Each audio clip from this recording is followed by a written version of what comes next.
What's good, everybody? It's your boy, O'Shea Duke Jackson, back at it again with another episode of The Celebrity Junk. As we know, Sister Leslie Jones had some very interesting things to say about the Passport Bros, who are primarily an African-American group of men. And of course, with some level of shaming at these particular brothers. Now, let me just say this. I have never really heard the Passport Bros talking about Leslie Jones, nor do I personally believe that they care about her. However, it seems like, this particular movement has a lot of people on notice. And that goes all throughout the entire world. You have a lot of people, preachers talking about the Passport Bros, and celebrities talking about the Passport Bros, radio topics talking about the Passport Bros, and Leslie Jones, who is in Hollywood, and I believe that she's bisexual, right? Talking about the Passport Bros. This is very interesting because, somebody like her with the level of influence and, the opposite choices of genders that she can deal with, why would it even concern somebody like her to take a shot? Because she lives in Hollywood, she should have access. But no, let's talk about the Passport Bros. Okay, so she's saying that these guys are not good in bed. They're going overseas because they have little D's. Unfortunately for her, this got through to Brother Corey Holcomb. And Brother Corey Holcomb dealt with her in a very hilarious way. I'm gonna play some snippets of that, and then I'll come back. One of our comedy sisters was on the Breakfast Club. Oh, Her name Leslie Jones. Oh, man. I still haven't listened to her book. I'm sorry, Leslie. I have it, though. Leslie was on the Breakfast Club venting out frustration. Leslie said, D can't. You're too hard. Oh, I got to see this video. You got to watch it. I love that. It's hilarious. You just scraped my whole pelvis reason trying to. Her. Leslie is having issues with fucking her right. Yes, hey, go on. Now, come on, sister. You know I got to get you. I got to get you with this one. I hope you don't hate me, but I got to give it to you. Ain't no ever go you right. Can you imagine Leslie spreading the eagle like, come get it? Be like, damn, I got to go to ICDC college and get my life together. Different strokes for different folks, Corey. What you say, different strokes for different folk? Right, different strokes for different folks. There's somebody for everybody. Come on. Come on. I bet you. Oh. Right. Oh, Lord. Can you imagine Leslie turn around like, hit it hard. Hit it harder. Like, Leslie, that Dracula laugh.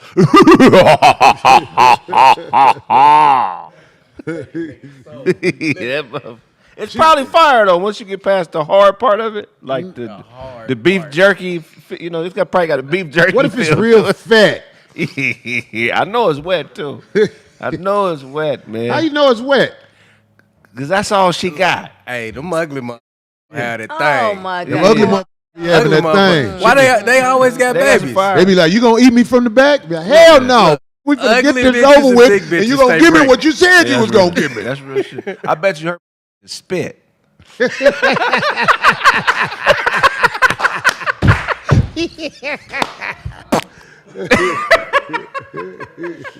Hell yeah. Exactly. Man. Self-preservation said She it's could probably choose, fire. She be absorbed. Sunflower It don't seeds. matter. When she try to put her tongue in your mouth, you gonna be like, hey, enough now. Let's just get it over. Leslie, what's happening? You a smash? See, we Do got you think you can? She said, can't nobody. You got to do it right. What's up? Can you? She said she had a room at the hotel right next to the Eiffel Tower, and she had to out. Ooh, that's right. Now, have you know Big Legs? She's 6 feet. Right. She be musty. She's I'm just 6 keeping it a foot. It's all buck. good. I'm just keeping it a buck. Yeah. In the wintertime. Yeah. Can't have no hot, sweaty nights in that monkey. Can I have my Rottweiler with me? I'm gonna be holding my. No, that dog gonna. When your dog do this, that means get off that. Like earring backs. So guys, we've all heard about what the brother said. Let me not deal with what she looks like or her age. I think that's counterproductive for this conversation. It's easy to try to go to somebody's age or what somebody looks like.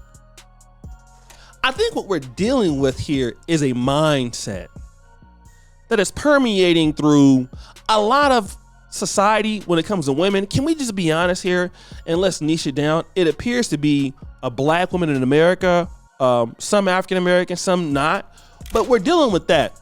And this whole idea is when it comes to men, you are making a choice to go someplace else, not because you have a real concern with what is going on in society today. No, you are doing this because you are weak and because your manhood is not big enough. So therefore, you have to go to someplace else because life is all about sex. And, you know, you're a man based on the size of your penis. Now, I gotta deal with this because it's so far from the truth. What about dealing with what these guys are talking about? All right, many American men are talking about the same thing. White guys, the white manosphere, these guys had a problem primarily with white women. The black manosphere guys have a problem with what's going on in the black community. Guys like Corey Holcomb, who's a comedian, and he got a problem with the same thing. And all of those really sectors are not really related, but therefore there is a common conundrum in this particular field between men and women in America. And because the men are addressing what the issue is, you're less than a man. And what it shows is the inability of women looking to reconcile what the issue is. So if you deal with it the way that they want you to deal with it, you'll become like Will Smith. Literally, you'll become a permanent underclass beta male in your own home if you would deal with it in the way that they want you to, no matter how much money you make, right? If you decide you would take action and go to another community or out of the United States, you are then weak. But never have they looked at the problems that women are having themselves. Let me give you an example, okay? Because women feel like these passport bros are weak. Let's look at this mayor, Tiffany Dalton, out there in Chicago, in the suburb called Dalton. Monique Owens, who was out there in a suburb called East Point, Michigan. Now, luckily for them, they got her out of there, right? They got her out of there. Look at what the problems that the city council in both cities, many of them are black women, were saying about Monique, about Tiffany. Now, I know that's an individual, but I would argue that a lot of black women in those particular metropolitan areas will tell you they see the same problems that these black men are talking about every single day, but they just have a problem if you talk about it. They see it. Remove the men out of all of that and you still see those issues. Ain't no way you can get around it. So you see those problems. You see those issues. You have women teachers crying, talking about y'all kids are disrespectful. You know, can't nobody tell them nothing. And that ain't got nothing to do with the black men there. That's what they're saying. But all the time you have a lot of unaccountability, which is why I believe brother Corey Holcomb roasted her so much and everything, because it's delusional. Do you think some man that has worked all of his life and worked hard wants to come home to somebody who talks like Leslie Jones? Do you honestly believe that? I mean, I want the ladies who listen to this, imagine that you are even of the opposite sex.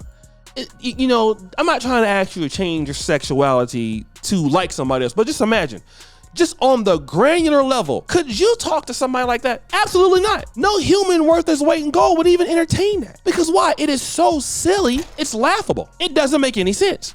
Nobody can take that serious. Nobody. So, do you know how many women are dealing with men in the black community that I'm pretty sure they love what's down there as far as what their penis size is, but then, you know, hey, that man ain't taking care of you. That man that got kids by everybody else, now he's still a beta male. There's plenty of brothers that can have sex good. Y'all still talking about them too. All he got is a D. That's all you got. Well, which one is it? Either all you got is that or you ain't got that. But what about your attitude? Do you got a good attitude? Are you able to get along with a man? Are you able to provide certain levels of X, Y, and Z? No, it's what the guy gotta provide and you ain't gotta do nothing. And so somebody's supposed to put up with you where you are. You ain't gotta do no growing and development, but that person do. This is exactly why these guys ain't putting up with this no more. That's why they're leaving. So guys, what do you think? It's your boy Shay Duke Jackson. Back at it again with another episode of The Celebrity Junk. Appreciate you for all you, Sir the Bell. We're out.